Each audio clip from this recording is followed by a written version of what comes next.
Hey everyone, and welcome back to Talk Tickers. Ready for another deep dive? Always. Awesome. Today we're breaking down SuperMicro's Q2 2025 earnings call. And this one, oh boy, this one's got it all, folks. No kidding. We're talking delayed 10K filings. We've got a CEO making some pretty bold predictions, and of course all the buzz around their role in AI hardware. Definitely a call worth listening to, even if you don't hold SMCI in your portfolio. For sure. It gives us some insight into I guess you could say, the bigger picture of AI infrastructure. Like, this stuff is impacting everything. Yeah. From, phones in our pockets to self-driving cars, the whole 9 yards. Absolutely. No, this is huge. And to kick things off, SuperMicro actually managed to exceed their revenue guidance for Q2. Yeah. They landed somewhere between $5.6 and $5.7 billion, which, get this, is a 54% jump year over year. Wow. Pretty impressive, right? Well, it's big. And over 70% of that revenue came from AI-related platforms. It's wild they managed that growth despite a couple bumps in the road. Yeah. Like that delayed 10K filing, the supply chain issues, the drill. Still going on. It really just goes to show how strong the demand is for AI infrastructure. Huge demand. But here's where things get a little interesting. Their gross margins dipped slightly, down to 11.9%. Yeah. From 13.1% last quarter. So what's going on there? Well, I think there's a few pieces to that puzzle. Yeah. First, you've got to consider the product mix. As new releases are coming out, people are naturally going to gravitate towards those older products with better pricing.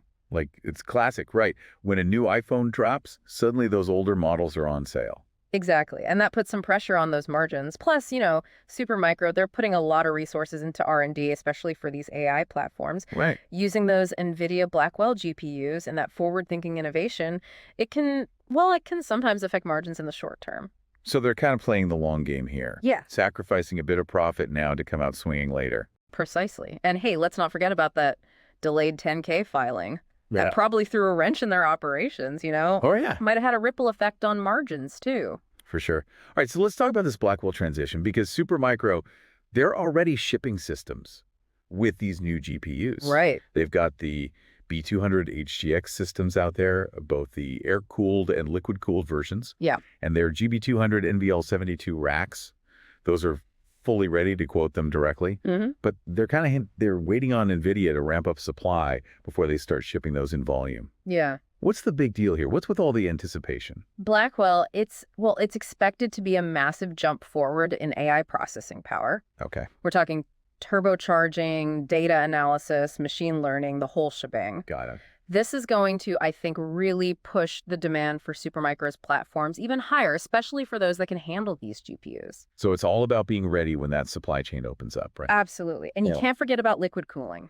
These GPUs, they generate a ton of heat, and liquid cooling is becoming essential to keep them running smoothly. Makes sense. SuperMicro is already ahead of the curve here, which I think gives them a real edge. All right, now let's dive into something that piqued my interest. It's this new strategy, Data Center Building Block Solutions, DCBBS for short. Okay. It sounds like they're basically offering a full package, everything a customer would need to build an entire data center from scratch. Right. Servers, racks, networking, storage, you name it, they've got it. Cooling, software, even services. Yeah. It's a lot. What's the thinking behind this move? Well, I think it's a two-pronged approach. First, they want to streamline deployments, make setting up a new data center way faster and more efficient. Okay. Imagine a company needs a new data center. Yeah. Instead of hunting down all the pieces from different vendors, they can just go straight to SuperMicro, one-stop shop, integrated solution. Simplicity. Exactly. And second, it gives them this competitive advantage. They're not just selling hardware anymore. Right. They're becoming a strategic partner, really embedded in that whole data center ecosystem. Okay, so what could this mean for SuperMicro down the line? Well, it could potentially open up their market beyond just hardware. Yeah. They might be able to land bigger, more lucrative deals. Think about it. If you're that integrated, switching to a competitor becomes a much bigger headache. Makes sense. And if they can successfully grab more value within that ecosystem, well, that could mean higher margins. This is a big move for them. Bold. Okay, now, let's talk about the elephant in the room. Oh, yeah. CEO Charles Liang, he dropped this pretty eye-popping revenue target. He did. $40 billion for fiscal year 2026. That implies, at the very least, a 65% growth rate on top of what they're already doing. Wow. So is this realistic? It's ambitious for sure, but there are some things that could back it up. Like SuperMicro, they're saying there's this pent-up demand. Yeah. They think that 10K delay, it caused the temporary slowdown. Okay. So once that's cleared up, orders could surge. Catch-up effect. Exactly. And as that Blackwell supply chain frees up, they expect to clear out their backlog and really take advantage of that upgrade cycle. So they're looking at multiple avenues for growth, Oh, yeah, even beyond Blackwell. absolutely. And don't forget about DCBBS. Right. If that takes off, well, that could be a whole new revenue stream, accelerating their growth even further. So $40 billion. It's a big number. It is, but it's not just some random number they pulled out of a hat. No. There's some reasoning behind it. Absolutely. It's a combination of trends, initiatives, and their track record. We'll see how it plays out. It'll be interesting to watch for sure. All right, let's shift gears for a minute, put on our speculation hats. Ooh, fun. This is not financial advice, remember? Yeah, of course. This is just us, brainstorming a little. Armchair analysts. Exactly. So given SuperMicro's focus on liquid cooling and how crucial it's becoming for data centers, what's an out there but still plausible trade idea based on all this? Okay, I've got one. Ah. How about a paired options play? Ooh, options. Spicy. Let's say you're feeling bullish on both SuperMicro and, the whole liquid cooling trend in general. You buy call options on SuperMicro, betting on their continued growth. Okay. But then, to spice things up even more, you also buy call options on a company that specializes in liquid cooling tech, like, say, a heat exchanger manufacturer. I see where you're going with this. So as demand for liquid cooling explodes, both companies benefit, and your options could potentially, skyrocket. Precisely. But full disclosure, this is high risk, high reward stuff. Yeah. Not for the faint of heart. Definitely not. And listeners, remember, this is just a thought experiment. Yeah. You should always do your own research and maybe talk to a financial advisor before making any investment decisions. Absolutely. Always good to remember that. Always good to remember that. Oh. All right, so that wraps up our analysis of the main presentation from SuperMicro's Q2 2025 earnings call. Yeah. But the fun's not over yet. Stick around because in part 2, we're going to be diving into the Q&A portion. Ooh, the juicy stuff. Where the analysts really grilled SuperMicro's leadership on their plans and projections. We'll be back in a flash. All right, let's jump into that Q&A. Yeah.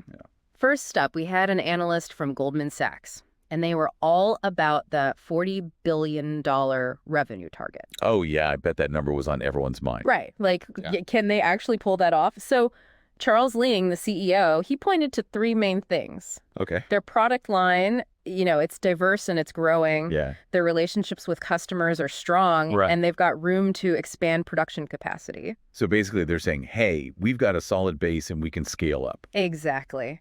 He even mentioned their facilities are only running at like 55% in the US, 60% in Taiwan, Wow. and only 1% at that new campus in Malaysia. So much potential. Tons. That's a good argument.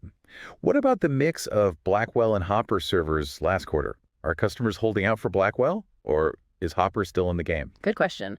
Liang said they've got both Hopper and Blackwell systems ready to ship. He didn't give exact numbers, but he did say demand for both the B200 and GB200 is growing. So they're managing that transition pretty well. Yeah, seems like it.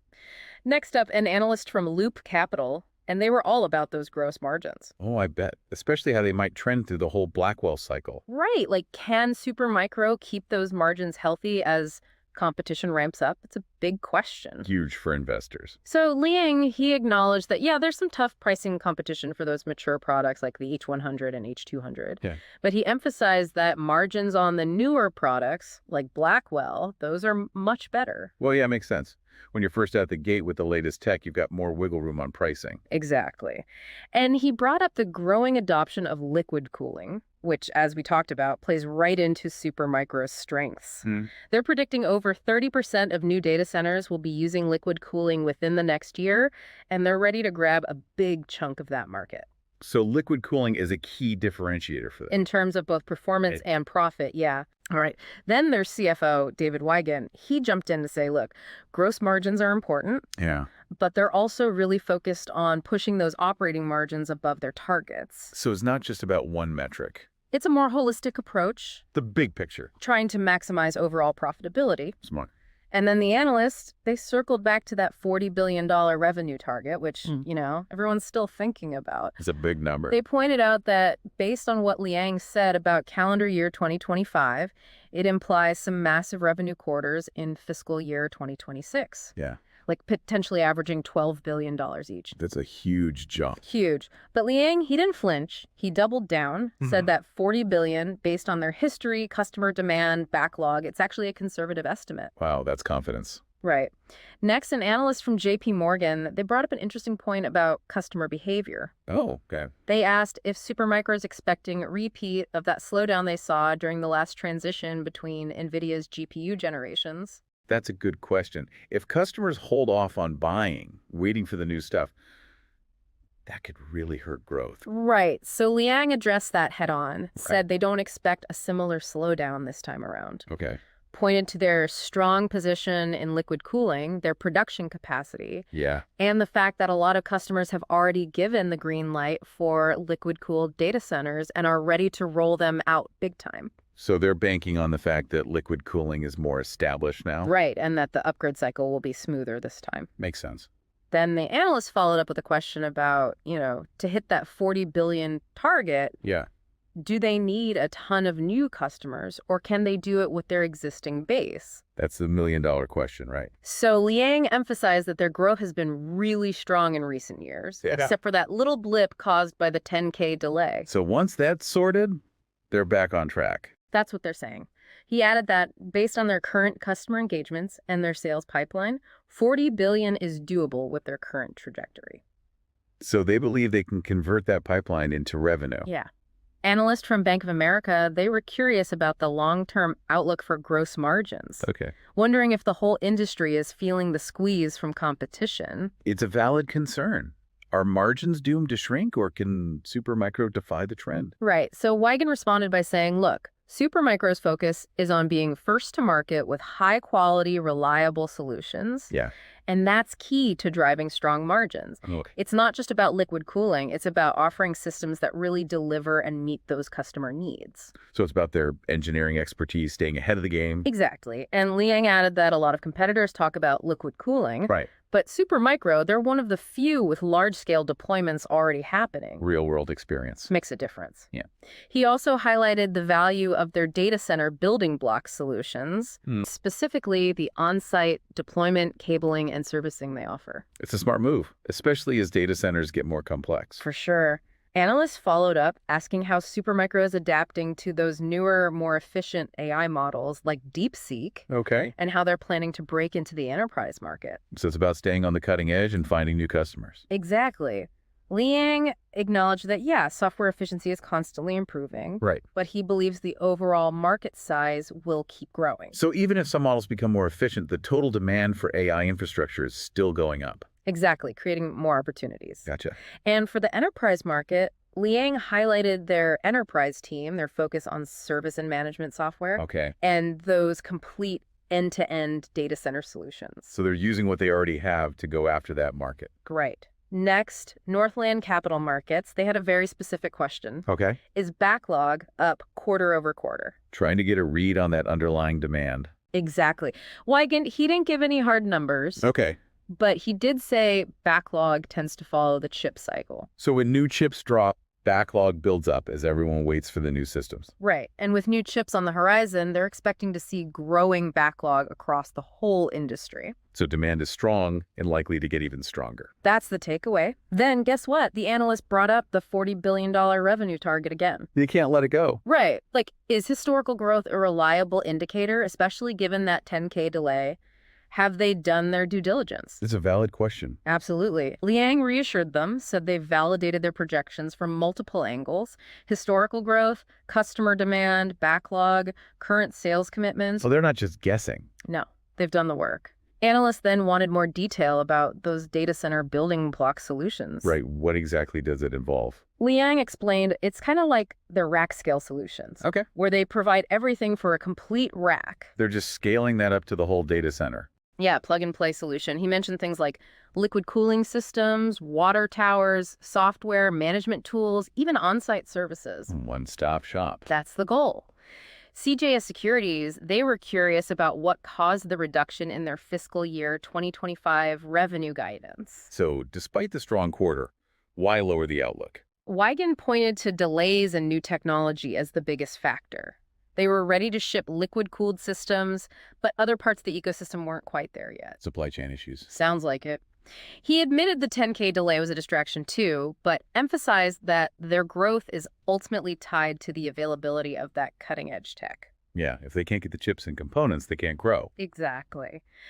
The analysts then asked about SuperMicro's capital needs and cash flow expectations as their revenue scales up, potentially to 8 or even 12 billion per quarter. Can they handle that kind of growth financially? Good question. Wigan said they're actively working on raising more capital, pointed to the recent bond issuance. So they're being proactive, getting the funding they need. Yeah, and he emphasized that they've always been careful with their balance sheet and will keep exploring ways to leverage it for growth. Makes sense. Wells Fargo, they wanted to know if SuperMicro is actually shipping the GB200 NVL72 system yet. That one's been getting a lot of attention. Yeah, so Liang confirmed they're ready to ship as soon as they have enough GPUs from Nvidia. Okay. Said they've got some allocation, but overall demand is much higher. So it's a supply problem, not a demand problem. Right. Then back to gross margins. Always back to margins. Analysts wanted to know what caused the change last quarter and how utilization rates play into that. Digging into the profitability drivers? Yeah, so Wygant explained the decline was mainly due to product and customer mix. Okay. They sold more end-of-life products, which have lower margins, as customers waited for those new releases. So a temporary dip. Yeah, because of the product transition. Got it. As for utilization rates, Liang estimated the impact could be as high as 20 or 30 points. Wow, that's huge. Shows how important it is to optimize their manufacturing as they grow. Yeah. Needham & Company, they wanted to know when SuperMicro expects to have enough GPUs to really ramp up those NVL72 shipments. Timeline for that key product. Liang said they've proven the technology, just waiting for Nvidia to increase their allocation. So it's out of their hands at this point. Pretty much. Analysts then asked about the long-term impact of AI models like DeepSeek, that shift towards inferencing on their business. How's the evolving AI landscape going to affect their opportunities? Interesting question. Right, so Liang thinks this shift is actually a good thing for SuperMicro. Okay. As inferencing gets more popular, it'll fragment the market, creating demand for a wider range of systems. So instead of a few big players, there will be lots of smaller customers with different needs. Exactly, more opportunities for SuperMicro. Got it. And they're well positioned for that with their building block solutions. So they're adapting to the changing AI world. That's the idea. Last analyst from Barclays, they asked about the mix of sovereign AI in SuperMicro's pipeline compared to 3 months ago. Sovereign AI, so like governments and national entities. Yeah, exactly. Liang confirmed demand from those customers is increasing. It's not just big tech driving the AI boom anymore. Nope, governments are getting involved too. Interesting. Analysts then asked about the potential impact of open standards and unbundling in the GPU supply chain, Okay. especially as we head towards the GB300 era. Will that create more opportunities for customization, maybe higher margins for Supermicro? Good question. Liang emphasized that technology is always changing, creating new chances for them to stand out and optimize. So they see it as a positive. Yeah, and he mentioned they're hiring engineers like crazy to stay ahead of the curve. Makes sense. And with that, the Q&A wrapped up. Wow, what a deep dive into that earnings call. So much information to digest. SuperMicro, definitely a company to watch. All right, let's take a moment to process all this, and then we'll come back with our final thoughts and maybe a fun speculative trade idea for our listeners. Stick around. Okay, we've really dug into Supermicro's Q2 earnings call, and I think it's safe to say this is a company that's firing on all cylinders. Yeah, no doubt. Riding that AI wave, impressive growth, and those bold predictions, they're feeling good about the future. What really stood out to me was their resilience. Yeah. They had that delayed 10K filing, the supply chain issues everyone's dealing with, but they still managed to beat expectations. It's impressive. Shows they can handle a little turbulence. Definitely. And their dedication to innovation is huge, too. Right. They're not just sitting back and supplying hardware. Those investments in liquid cooling, the whole DC BBS strategy, it's a much bigger vision. Okay, let's talk about that $40 billion revenue target for 2026. Big number. Ambitious, for sure, but they made a pretty good case. They did. They laid out all these factors that could fuel that growth. pent-up demand, the Blackwell upgrade cycle, expanding into new markets, and of course, the potential of DCBBS. Lots of pieces in play. It's a big bet, but they seem to have done their homework. All right, time for the fun part. Oh, yeah. Remember, this is all speculative, not financial advice. Right, of course. We're just brainstorming. I had some fun. So based on everything we've learned, what's your outrageous, but still somewhat plausible, trade idea? Okay, so given SuperMicro's big bet on liquid cooling and how essential that's becoming across data centers, what about a paired options trade? Paired options. I like where this is going. Let's say you're bullish on both SuperMicro and the whole liquid cooling trend in general. Okay, yeah. You buy call options on SuperMicro, betting on that continued growth. Right. But then to really kick things up a notch, you also buy call options on a company that specializes in liquid cooling tech. Think like a heat exchanger manufacturer. Oh, I see what you're doing. So as demand for liquid cooling explodes, both companies benefit, and your options could really take off. Exactly. High risk, high reward. Not for the casual investor. Definitely not. And listeners, this is just a thought experiment for entertainment only. Yeah, options trading is not for everyone. Do your own research, talk to a financial advisor, all the usual disclaimers. Always good to remind everyone of that. Absolutely. Well, that wraps up our deep dive into SuperMicro's Q2 2025 earnings call. Lots to unpack. We covered their performance, their plans, their bold predictions, and even threw in a little speculative fun. It was a good one. This wasn't just about numbers, though. No. It was a glimpse into the future of AI infrastructure and where things are headed. Exciting times. Whether you're an investor or just fascinated by tech, it's clear the AI revolution is in full swing. Moving fast. And companies like SuperMicro are right there on the front lines. Leading the charge. Thanks for joining us for this deep dive. Yeah, thanks everyone. We'll catch you on the next one. Until then, keep learning, keep exploring the world of tech and finance. And remember, always do your own research. Always.